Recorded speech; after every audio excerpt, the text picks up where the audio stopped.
Who is the star? Okay, let's get right into this one. Okay, when the morning stars sang together and all the sons of God shouted for joy. That's Job 38:7. And Romans 8:12 through 17. Therefore, brethren, we are debtors, not to the flesh, to live after the flesh. For if ye live after the flesh, ye shall die. But if ye live through the Spirit, do mortify the deeds of the body, ye shall live. And the body is the bride. For as many as are led by the Spirit of God, they are the sons of God. For ye have not received the spirit of bondage, that's Egypt, again to fear, but ye have received the spirit of adoption, all grafted in, whereby we cry, Abba, Father. The Spirit itself beareth witness with our spirit that we are the children of God. And if children, then heirs, heirs to God, and joint heirs with Christ, if so be that we suffer with him, that we may be also glorified together. And then Psalms 147:4, he telleth the number of the stars. He calleth them all by their names. And Revelation 2:17, he that hath an ear, let him hear what the Spirit say unto the churches. To him that overcometh will I give to eat of the hidden manna, and I will give him a white stone, and in the stone a new name written, which no man knoweth, saving he that receiveth. And in Revelation 2:28, and I, Jesus, will give him the morning star. Psalms 148:3, praise him, sun and moon, praise him, all ye stars of light, luminaries. There is one glory of the sun, and another glory of the moon, and another glory of the stars. For one star differeth from one another's star in glory. And that's 1 Corinthians 15:41. Daniel 12:3, and they that be wise shall shine as the brightness of the firmament, and they that may turn many to righteousness as the stars forever and ever. Luke 10:20, notwithstanding in this rejoice not, that the spirits are subject unto you, but rather rejoice because your names are written in heaven. Revelations 3:21, to him that overcometh will I grant to sit with me in my throne, even as I also overcame, and am sat down with the Father in his throne. Revelation 3:12, him that overcometh will I make a pillar, that is an altar, in the temple of Elohim, of my God, and he shall go no more out, and I will write upon him the name of Yahweh, my God, and the name of the city of Elohim, my God, which is New Jerusalem, which cometh down out of the heaven from my God, and I will write upon him my new name. I put editorial notes in there, as you could tell, but it is translated as my God. But if you look at the Strong's Concordance, you'll see that it's two words, specifically me and mine, my. And the God that's being referred to is a magistrate of judge of law. So he's basically saying my law, which is a important concept right there. And in Isaiah 62:2, and the Gentiles shall see thy righteousness, and all kings thy glory, and thou shalt be called by a new name, which the mouth of Yahweh shall name. And those are your morning stars in the firmament, the luminaries, guiding those back to the greater light that have chosen the lesser light. This is evident. God hearkens unto the voice of all the people. You wanted the Pharaoh. You wanted the king. You gave to Caesar what is Caesar's. And he said it was good. And as the luminaries, the ones that receive his name, the ones that cry in the abominations done thereof in the city, it's an Ezekiel verse, they're the ones that receive the mark, because we're the Psalms 82. We're the ones casting this judgment in his law, guiding the lesser lights back to the greater light. And here's an example of characters in the Bible who received this white stone, which is the living stone. It's not the artificial entity, the brick. I find it very interesting that Jesus in John chapter 8 is in the temple with artificial creatures of the state, artificial entities, preaching his gospel to the bricks, telling them to be a living stone. I think it's very interesting. So that's the whole purpose of the white stone. Not only that, the raiment and the garment and just be surrounded by his word, the light. It's incredible. You too will be in skin of bronze, and that means his authority. It has nothing to do with skin color. And here are a couple that received the white stone. Here we have Abraham. Genesis 12:2. He received the name. And I will make of thee a great nation, and I will bless thee, and make thy name great, and thou shalt be a blessing. In Genesis 17:4-6.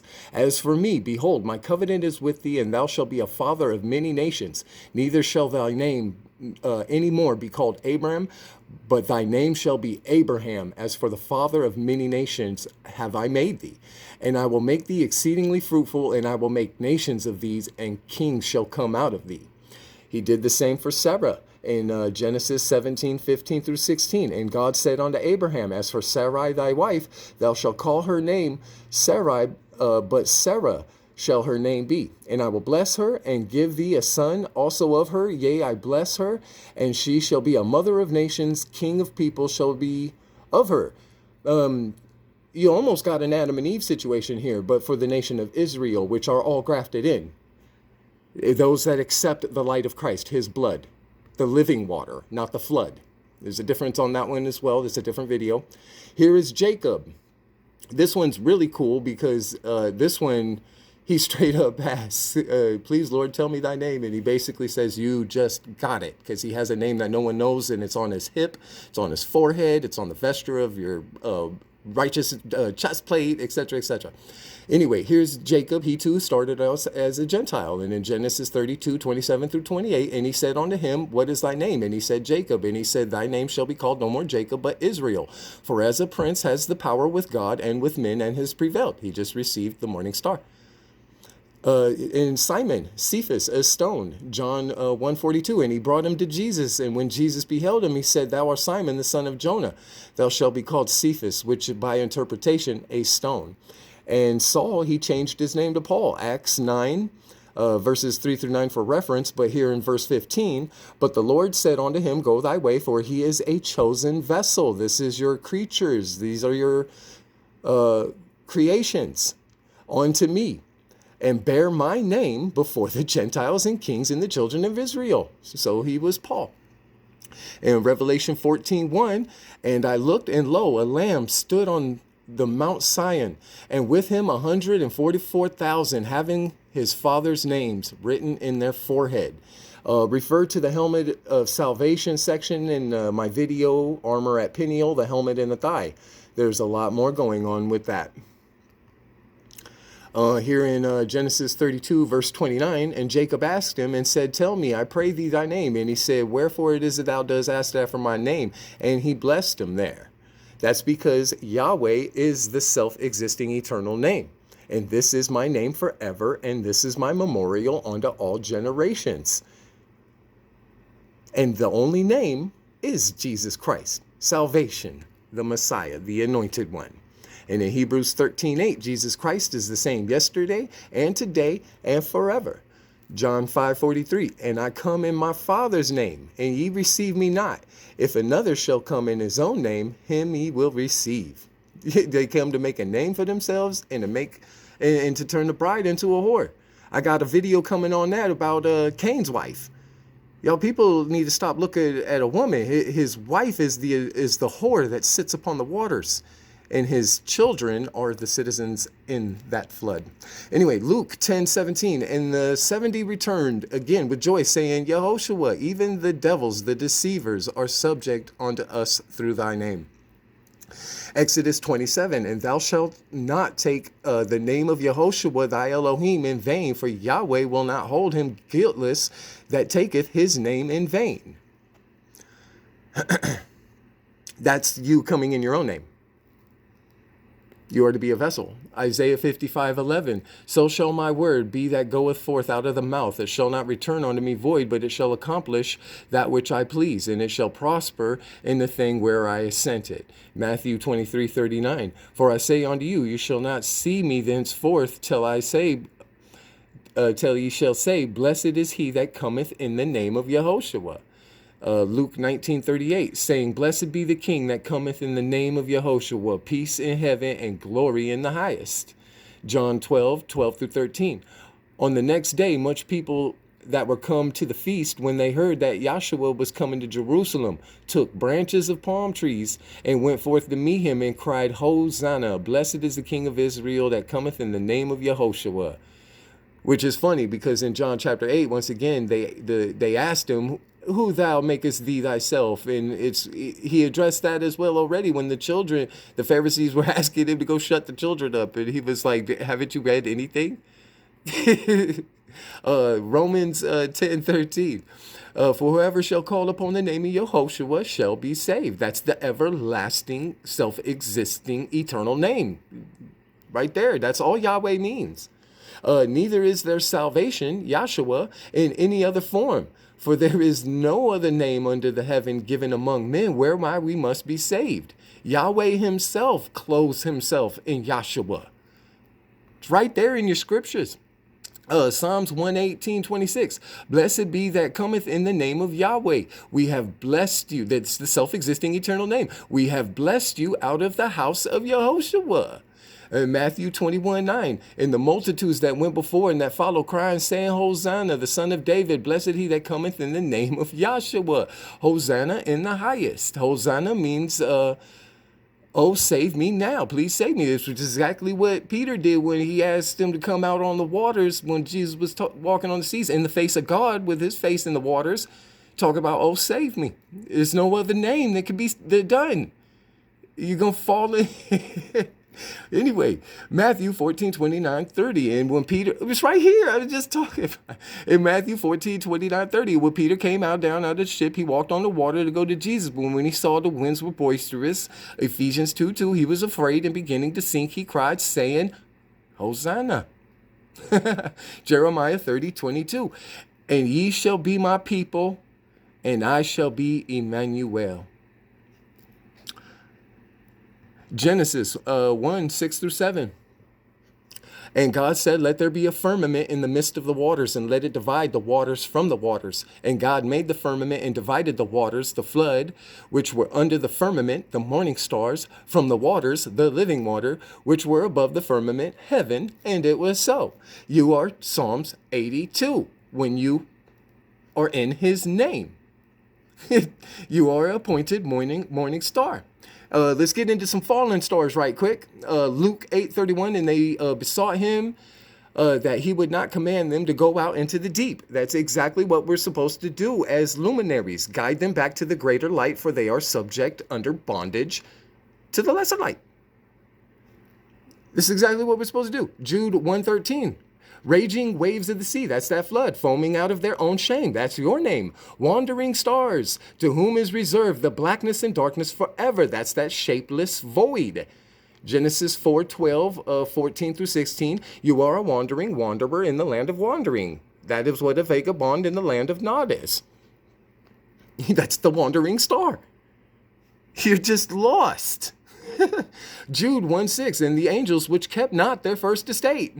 Sounding a bit Cainish already, but left their own habitation. He had reserved in everlasting chains under darkness unto the judgment of the great day. That is in reference to whoever shall kill Cain, which is Genesis 4:15, and Revelation 9:6, death will flee from them. And Cain himself in Genesis 4:13, saying, my punishment is greater than I can bear. It's all right there. That's changed in the everlasting judgment. Right there. Marked, preserved, and protected under the lesser light, which, like I mentioned earlier, Cain's wife, the whore, and his children, the bastard children of the citizens, later evolved into what became Nimrod. That's a different topic. Back to the morning stars. These are the fallen ones. And by the way, Cain is Remphan, which is Saturn, which is the harvester of another field, a different crop. Yeah, a different vessel. And he is the changer of times and the law, which is the exact description of the Antichrist. And he has no interest in women. Look what he did to the bride. Look at his wife. He has no interest in women. He changed time and law. You're basic, McFly, you woke up at Biff's, McFly. That's basically what's going on. You're a Nicolation, a conquered people. And this is why the luminaries try to guide you, the morning stars, guide you back to the greater light. You are subject to the lesser light. Saturn, the changer of times and the changer of the law. That's a whole nother topic too. I apologize for my rambling. But here in 2 Peter 2, 4 through 5, for if God spared not the angels that sinned, but cast them down into hell and delivered them into the chains of darkness to be reserved unto judgment, and spared not the old world, but saved Noah and 8 persons, a preacher of righteousness, bringing in the flood upon the world of the ungodly. That's because Nephilim is from Nephil, which all it means is to fall, to lie, to be cast down, and to fail. It's exactly what the archetype of Cain did. In Deuteronomy 4:19, and lest thou lift up thine eyes unto heaven, when thou seest the sun and the moon and the stars, even all the host of heaven, shouldest be driven to worship them and serve them, which the Lord thy God had divided unto all nations under the whole heaven. And in Psalms 136, 7 through 9, to him that made great lights, for his mercy endureth forever. And the sun to rule by day, and for his mercy endureth forever. And the moon and the stars to rule by night, for his mercy endureth forever. 2 Corinthians 4, 6 through 7. For God, who commanded the light to shine out of the darkness, had shined in our hearts to give the light of the knowledge of the glory of God in the face of Jesus Christ. But we have in this treasure in earthen vessels, that the excellency of thy power may be of God and not of us. And John 1:5, and the light shineth in darkness, and the darkness comprehended it not. Luke 11:33, no man, when he had lighted the candle, put it in a secret place, neither under a bushel, but on a candlestick, that they which come in may see the light. You're subject under the lesser light. Psalms 18:28, for thou wilt light my candle, and the Lord my God will enlighten my darkness. Who's the star? 2 Peter 1:19, we have also a more sure word of prophecy, whereunto ye do well that ye take heed, as unto a light that shineth in a dark place until the day dawn and the day star arise in your hearts. Shineth is Strong's Greek 53:16, to bring forth into the light, cause to shine, shed light, shine, to be bright or resplendent. Resplendent, to become evident, to be brought forth onto the light, come to view, appear for growing vegetation, to come to light. It's that photosynthesis. To appear, to be seen, exposed to view, to meet the eyes, strike the sight, become clear or manifest, to be seen, appear to the mind, seem one judgment or opinion. That's that Psalms 82, and that's that Peniel, and any other place that folks have come as close as they can to God's name. Strong's Greek 54:57, light, the light admitted by a lamp, heavenly light, such as surrounded by angels when they appear on earth. Anything admitting light. A star, fire, because it is light and it sheds light. A lamp or a torch, light, namely brightness of a lamp. God is light because light has the extremely delicate, subtle, pure, brilliant quality of truth and its knowledge, together with its spiritual purity associated with it, that which is exposed to the view of all, openly, publicly, reason, mind, the power of understanding, especially moral and in spiritual truth. That is your shineth.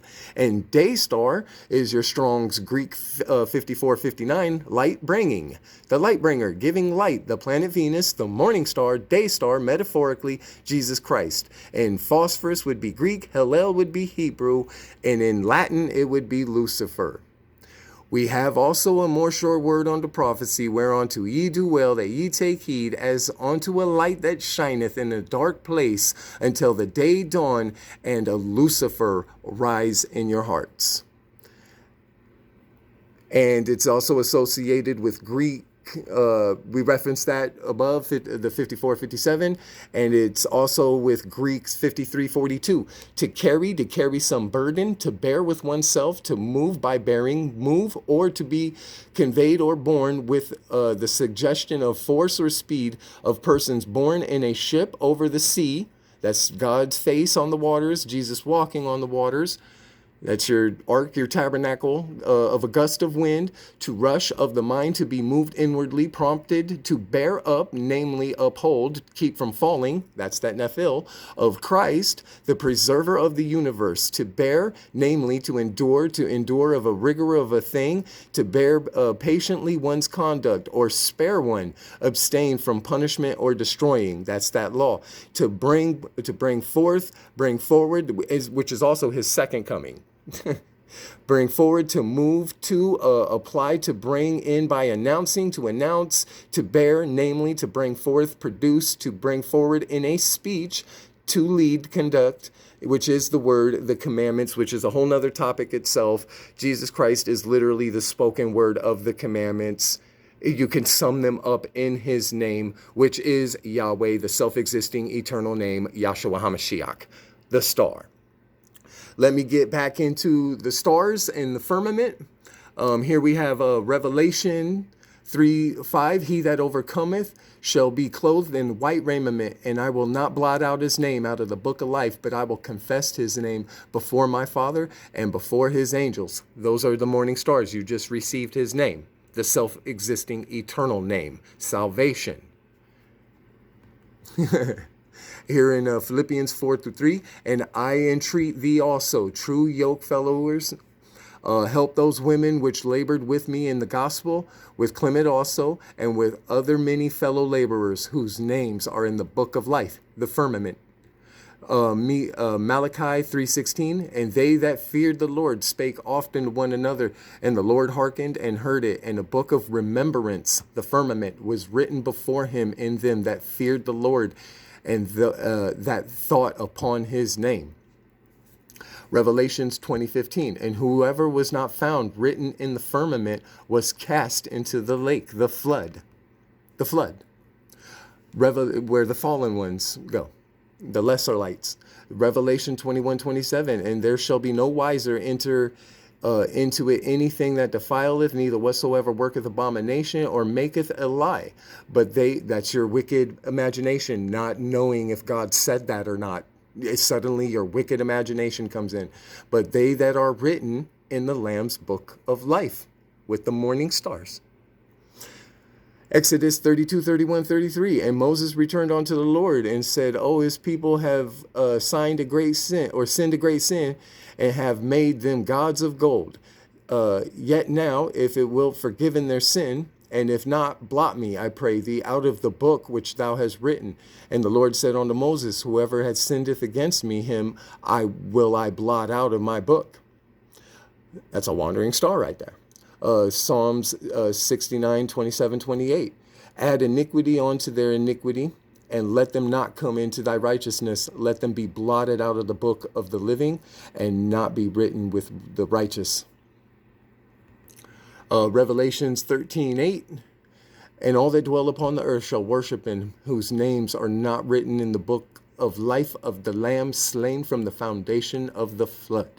Revelation, which is your four corners of the world. That's Cain's legalese crap. Once again, McFly, you woke up at Biff's. Revelation 17:8. The beast that thou sawest was and is not, and shall ascend out of the bottomless pit and go into perdition. And they that dwell on the earth shall wander, whose names were not written in the book of life from the foundation of the world, when they behold the beast that was and is not and yet is. And that's a whole nother video too. That is so amazing right there. Psalms 56:8. Thou tellest my wanderings, put thou my tears into the bottle. Are they not in thy book? Psalms 139:16. Thine eyes did see my substance, yet being unperfect, and in thy book all my members were written, which in continuance were fashioned, when as yet there was none of them. And there's another topic on Emmanuel, God is with us. So that's the firmament. That's you receiving the self-existing eternal name of salvation. When all the morning stars sang together and all the sons of God shouted for joy.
the day star, the day spring. And just one more thing for fun right quick. Let's get into John 5:21-23. For as the Father raiseth up the dead and quicketh them, even so the Son quicketh them whom he will. For the Father judgeth no man, but he committeth all judgment unto the Son. He is the one who gives you the morning star. They that all men shall honor the Son, even as they honor the Father. He that honoreth not the Son honoreth not the Father which hath sent him. And in John 3:16-18, for God so loved the world that he gave his one only begotten Son, that whoever believeth him should not perish, but have everlasting life. For God sent not his Son into the world to condemn the world, but that the world through him might be saved. Come back to the greater light.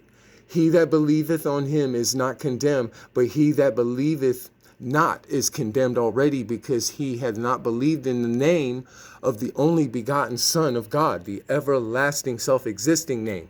In the beginning was the Word, and the Word was with God, and the Word was God, the self-existing eternal name, Yeshua. Exodus 3:14, and God said unto Moses, I am that I am. He said, thus shalt thou say unto the children of Israel, I am has sent me unto you. I am. In John 6:38, and Jesus said unto them, I am the bread of life. He that cometh to me shall never hunger, and he that believeth on me shall never thirst. John 8:12, then spake again Jesus again unto them, saying, I am the light of the world. He that followeth me shall not walk in darkness, but shall have the light of life. John 10:9, I am the door. By me, if any man entereth, he shall be saved, and shall go in and out and find pasture. John 10:11, I am the good shepherd. The good shepherd giveth life for his sheep. John 11:25, Jesus said unto her, I am the resurrection and the life. He that believeth in me, though he were dead, he shall live. John 14:6, Jesus said unto him, I am the way, the truth, and the life. No man cometh unto the Father, the self-existing eternal name, but by me. He's the one who gives you the morning star. John 15:1, I am the true vine, and my Father is the husbandman. Amazing. That's what Cain did. He came and took a wife, made a name for himself. Okay, John 8, he's Rimfan. Anyway, John 8:58, Jesus said unto them, verily, verily, I say unto you, before Abraham was, I am. In Isaiah 44:6, thus saith the Lord, King of Israel, and his Redeemer, the Lord of hosts, I am the first, I am the last, and besides me there is no God. Revelation 1:17-18, and when I saw him, I fell at his feet dead, and he laid his right hand upon me, saying unto me, fear not, I am the first and the last. I am he that liveth and was dead, and behold, I am alive forevermore. Amen. And have the keys of hell and of death. Revelation 1:18, I am Alpha and Omega, the beginning and the end, saith the Lord, which is, and which was, and which is to come, the Almighty. Revelation 22:13, I am Alpha and Omega, the beginning and the end, and the first and the last.